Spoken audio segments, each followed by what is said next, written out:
Taj Rossi starting to fly. 𝚝𝟑'𝚜 in front. Taj Rossi's grabbing it quickly. Taj Rossi's going to get up again. He's won. Taj Rossi a half length to 𝚝𝟑'𝚜. Never before had a 3-year-old dominated a spring carnival in Melbourne as Taj Rossi did in 1973. And it was a vintage year for 3-year-olds, with colts like Grandsire and 𝚝𝚑𝚎 on the scene. It started for Taj Rossi like this. Well, I first saw him walking around the South Australian sales in Adelaide, sale yards and the showgrounds where the sales held in those days, and he just caught my eye as something pretty special and unusual, and I watched him for a couple of days and finally bought him, and I haven't regretted it, naturally. Sold it to Vic Peters about a couple of months after that. Not long after the sales, fate played its hand. Melbourne businessman Vic Peters happened to be travelling on the same Adelaide-bound plane as Cummings. Before they reached Adelaide, the Matrice colt had found an owner. Yeah, I sat alongside him, he couldn't get away. But he was procrastinating for quite a month or so, and finally made his mind up, and he agreed to buy the horse, and it's been a very happy association ever since. And the unusual name?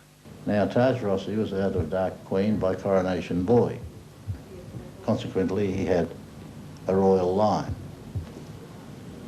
And Taj in Arabic means crown, and Rossi means my head. So it's the mother who's called him Taj Rossi, crown of my head. After 3 promising runs in Adelaide, Taj Rossi arrived in Melbourne. I felt right from the outset that when I first was to ride him track work when he arrived over from Adelaide, that I thought then that, hello, Bart's come up with another one. Taj Rossi's 2 wins near the end of his 2-year-old year certainly didn't indicate the heights he was destined to scale in the spring. But Taj Rossi will beat them all if he gets through. Taj Rossi goes for the rail split, draws level, it's 4 in line. Taj Rossi and now New Gleam on the outside from Sincere Pride, but Taj Rossi in front, and he's going to be much too good. Taj Rossi wins by 2 lengths to New Gleam, a neck away. He then shouldered a hefty 61 kilograms to victory at Moonee Valley before stepping up to a mile at the same track a week later. Taj Rossi was a horse that during the running of the race, once you started to get into the heat of the moment at about the 600-metre mark, you could feel him strengthen up. And he just gave you that, you'd ooze confidence when you're riding him. You'd look at the horses around you and say, well, I've already got you guys beat. On the home turn, Purple Patch by 2 lengths to Taj Rossi, who's under pressure. Higgins has gone for the whip into the straight. Purple Patch by 2 lengths to Taj Rossi, who's coming at it quickly. Purple Patch is tackled by Taj Rossi on the outside. Taj Rossi got its head in front, starting to draw away, and Taj Rossi for the money has 2 good, has won by 3/4 of a length to Purple Patch. But even the mighty can sometimes fall. In the Guineas, it wasn't Taj Rossi's day. Taj Rossi was a horse that suffered from claustrophobia, and once he was caged up in the starting gates, if there was any movement or any noise around him, he had one thing in mind, and he just wanted out. He would go forward, he'd go back. Even though from the incident in the starting gates, during the running of the race, I had no luck. I had classic horses around me all the time, and things just didn't go right. And, you know, I've got no doubt he should have won that race, but that's the luck of racing. Taj Rossi then took on Australia and New Zealand's best weight-for-age horses in the Cox Plate. You got to be in it to win it. If you've got the colt there that's sound and well, and got the potential to win, you've got to try and get him in the race, which fortunately he was accepted, and because he won the Ascot Vale Stakes, he's eligible, I suppose, and he won it. Higgins couldn't make Taj Rossi's weight in the Cox Plate, and champion apprentice Stan Aitken was his replacement. He was a cool rider, and a boy that liked to listen. And naturally, I had a week's notice that he was going to ride him, so I must say I did think I punished Stan Gill a little bit for a week. With 400 to go, Like a Lover's gone, Swell Time hit the front. And led by a length on the turn to Taj Rossi tackling at Zambari, and here's Glenn Gowan out wide putting in his claim. They're followed by Craig Win and Strike again. On the turn, Swell Time joined by Taj Rossi, 2 lengths to Zambari. Glenn Gowan getting hampered by Zambari. It's Taj Rossi and Swell Time clear. 2 lengths to Zambari and Glenn Gowan off the course. Taj Rossi ahead in front, Swell Time coming at it again from Zambari. Taj Rossi and Swell Time stride for stride. Taj Rossi ahead in front, and he's won it. His tenacious win captured the public's imagination.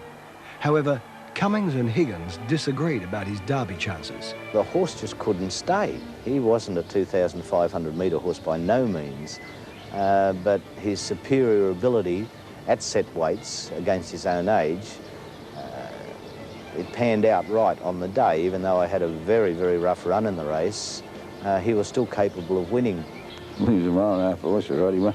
He won the Derby pretty easily, and he beat Like a Lover, the stablemate. Peter Cook rode Like a Lover, and he told me at the furlong pace thought he had it won pretty easily. He cruised the lead.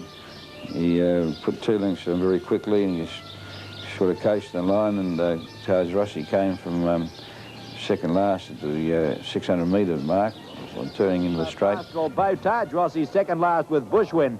Into the straight, Imagil had quickly raced up to hit the front, tackled immediately by Hasluck. They were followed by Asgard, taken to the outside, and Prince Shifnal, and Like a Lover, Cook's got right up along the inside rail. Then Craig Wynn and Taj Rossi hooked out. Imagil the leader, Like a Lover and Prince Shifnal trying to get to it. 2 lengths away, Craig Wynn and Taj Rossi. Like a Lover put his head in front on the fence. Imagil's gone. Taj Rossi's running on solidly. Like a Lover broke clear. Taj Rossi coming home hard. Like a Lover getting tired. Taj Rossi picking him up. Higgins riding hard. Taj Rossi's got him and won. Taj Rossi had dominated, but the spring wasn't over yet. Just 1 week later, he took on Australia's best milers. As good as he was, many believed he was being asked to perform the impossible. All the experts said that he'd never win the George Adams after running a mile and a half and coming back to the mile. Anyway, you know what happened there. He beat the best milers in the land at the time. It's just a matter of putting his saddling on him and collect the stake money. Time at the 700 metre mark now, and the leader was Portico, a neck in front of Valley Moss. I'm Scarlet 3 deep, 4 wide Bastille bigger. Millfleurs parked in on the fence behind them, and they were followed by Lord Nelson trying to ease off the rails from Kister. Zambari out wide, Lord Nelson in trouble getting a run. All shot still second last, Taj Rossi fourth last. At the 300 and Valley Moss about to be tackled with Portico by Millfleurs, who grabbed them quickly. Zambari running on fairly, and out wide Toltrease Romantic Sun, but Millfleurs shot well clear at the 200. She's more than 2 lengths in front of Toltrease. Taj Rossi starting to fly. Millfleurs in front. Taj Rossi's grabbing it quickly. Taj Rossi's going to get up again. He's won. Taj Rossi a half length to Millfleurs. And then Bart put him in again in the Sandown Guineas a week later. And I said to him, horses are not machines, Bart. I think he's had enough. And he said, while they're winning, you run them. On the home turn, under 400 left, or just over 400 left to go, and Noma first into the straight from Imagil. Taj Rossi is now starting to wind up quickly on the outside around the home turn, down to the 300 metre mark, and Imagil's gone to the lead, beaten off Noma. Taj Rossi is now joining in on the outside, and they've drawn well clear. Nandavilas running on. Imagil and Taj Rossi settling down to fight it out. There's nothing between them. Imagil the rails, Taj Rossi the outside. Taj Rossi got about a hit on Imagil, which is battling back well. Here's a great go. Taj Rossi starting to draw away, and Taj Rossi has won it by, I'd say, about a half neck on the line to Imagil. Sadly, Taj Rossi never recaptured the brilliant form he displayed during that memorable spring of 1973. He was the best 3-year-old colt that I ever rode. We never ever got to see his true ability because of a massive virus that he got in the latter stages of his 3-year-old career, and going after the very successful spring campaign and coming back into the autumn, and he was never the same horse. Taj Rossi's champion qualities were recognised internationally by the powerful Spendthrift Farm in Kentucky. He stood for several seasons alongside America's best stallions before his return to Australia in 1977. Back at home, he sired an Oaks winner in Taj Eclipse. Fittingly, she was raced by Vic Peters and trained by Cummings. Taj Eclipse on the outside has won the Oaks. Taj Eclipse has won it a great performance.